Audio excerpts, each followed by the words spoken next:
Gəlin.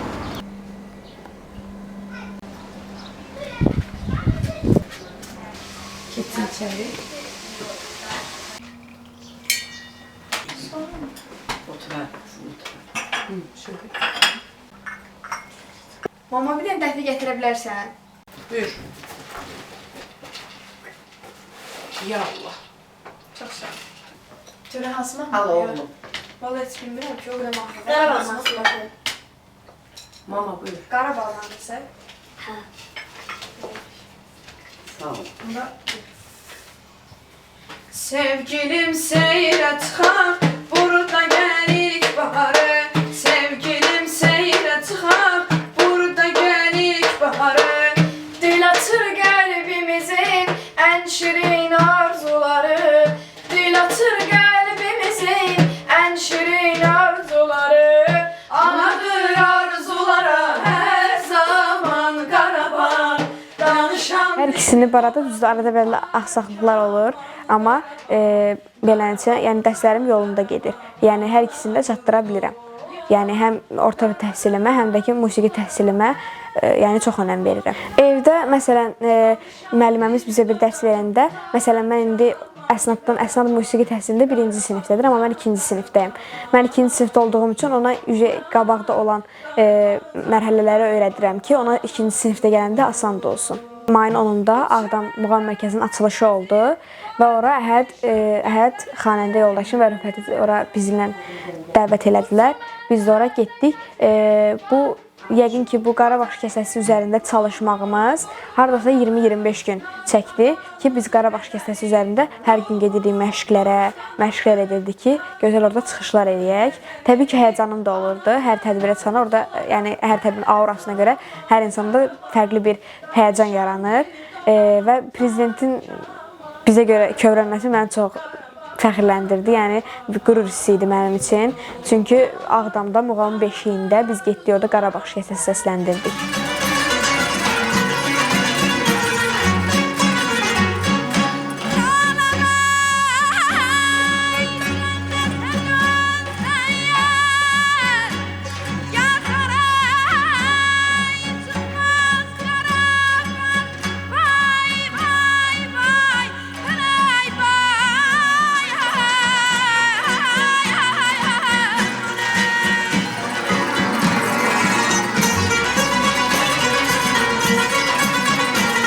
Böyük bir həyəcan yaşadım. Hətta prezidentin bizim üçün kövrəlməsi, bizi ayaqda alqışlaması böyük bir fəxr hissi idi bizim üçün.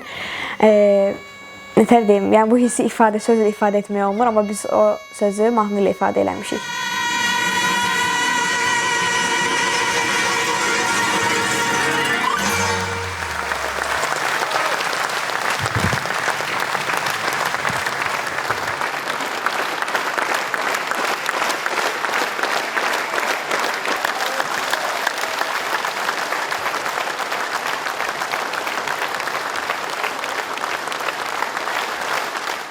Mehriban xanım Əliyeva gəldi mənim gözlərimə baxdı və dedi ki, bu qızın gözləri çox qəşəngdir və sonra prezidentimizə tərəf yönəldi və dedi ki, bu qızın gözləri çox qəşəngdir, bunun gözlərinə baxın. Prezidentimiz bizi təzəndən gəldi öpdü. Bizdə orada məktəbdə məndən yuxarı sinifdə məsələn şagirdlər vardı ki, o konsertdə çıxış eləməmişdən öncə məni heç tanımırdılar. Amma konsertdə çıxış eləyəndən sonra məsələn məni görəndə salam verirdilər. Sən prezidenti ayaqda alqışlayan qızsan, prezidenti kövrəldən qızsan. Mənim planım, yəni bir sözlə bu sahədə irəliləyiş etməkdir. Birincisi, mən o qədər musiqi məktəbləri var ki, məsələn, Asəf Zeynallı var, konservatoriya var.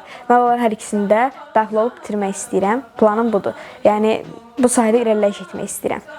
Ki, gələcəkdə, məsələn, böyük bir səhnələrdə ola bilər də indi xanəndə ola bilərəm, böyük bir xanəndə ola bilərəm. Mən özüm də elə uşaq yaşlarımdan Asəf Zeynallını bitirmişəm, Muğamı bitirmişəm özümdə, Arif Babayev, Ağxan Abdullayevin tələbəsi də olmuşam. Ondan sonra məndən də qızlarıma keçibdi. Hərdən indi uşaqlar otururlar, görürəm ki, bir-birlərinə söhbət edirlər ki, hə, törə mən diş həkimi olacam, türrə deyir ki, mən deyir polis deyir də olacam. Elə ki, mən səsimi çıxardan kimi ki, bəs səs sıraz özlərini yığışdırırlar. Ana deyir, bağışdadır, oldudur, xanəndəlik. Deyir, sənindir, arzudur, yerinədir, getirəcək. Deyirəm, qızım heç olmasa da mən indi olmamışam. İndi arzularımın indi çoxu indi yarıda indi qalıb deyənə müəyyən səbəblərlə bağlı. Ona görə də iki qızımı bu yolda, bu sənətdə görmək istəyərdim. Qarabağ, Qarabağ, can Qarabağ, ana yurdum yar. Qarabağ, can Qarabağ, ana yurdum.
Bizdən uşaqlar istədilər. Bizə Türrənin, belə deyim, istedadını bilirdik, Türrənin, Əhədin. Bizə məsləhət bildik ki, bu uşaqlar gedə bilərlər. Qulaq astılar, xoşları gəldi. Dedilər ki, şükür Allaha da ki, üzümüzü ağ elədilər. Cənab Prezidentimiz, belə deyim də, çox xoşuna gəldi onların oxumaqları. Biz də qürurlandıq.